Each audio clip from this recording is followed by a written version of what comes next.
Grabe sa init, siksik sa laman, at higit sa lahat, siksik sa sarap. 35 lang isa.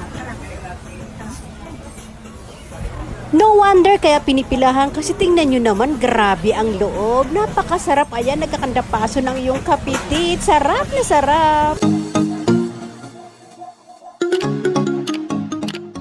Let's get closer sa kanilang store. Ayan, 35 each lamang. Grabe, hindi sila maganda tuto sa dami ng mga customers. Ayan, syempre nasa dulo pa ang iyong kapitit.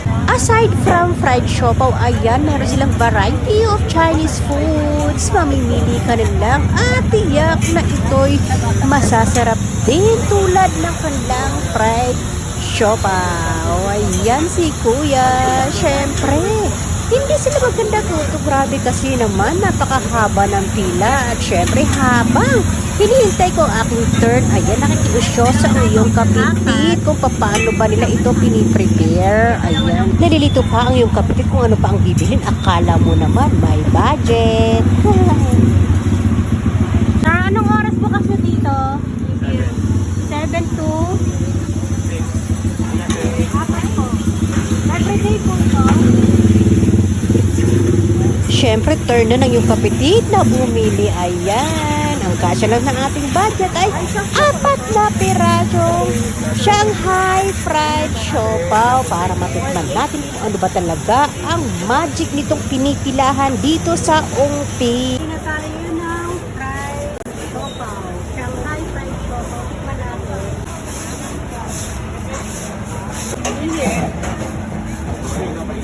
Shanghai fried siopaw. Tikman natin.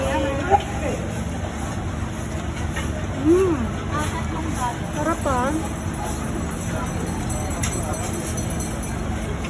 Templado na nga yung loob niya.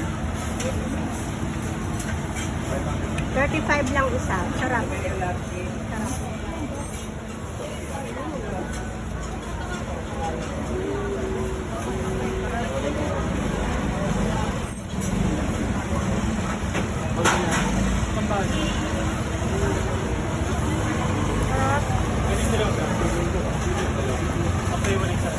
Located ang Shanghai Fried Siopaw sa 828 Ongpin Street, Santa Cruz, Manila. Ayan, nagkataon na medyo maikli ng konti ang pila.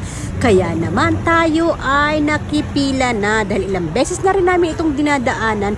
Hindi kami makakuha ng tiyempo na maikli ang pila. Kaya naman, ngayon sinamantala na namin ang pagkakataon na pumila upang matikman na nga natin itong Shanghai Fried Siopaw. Thank you for watching, for the heart, and of course for sharing.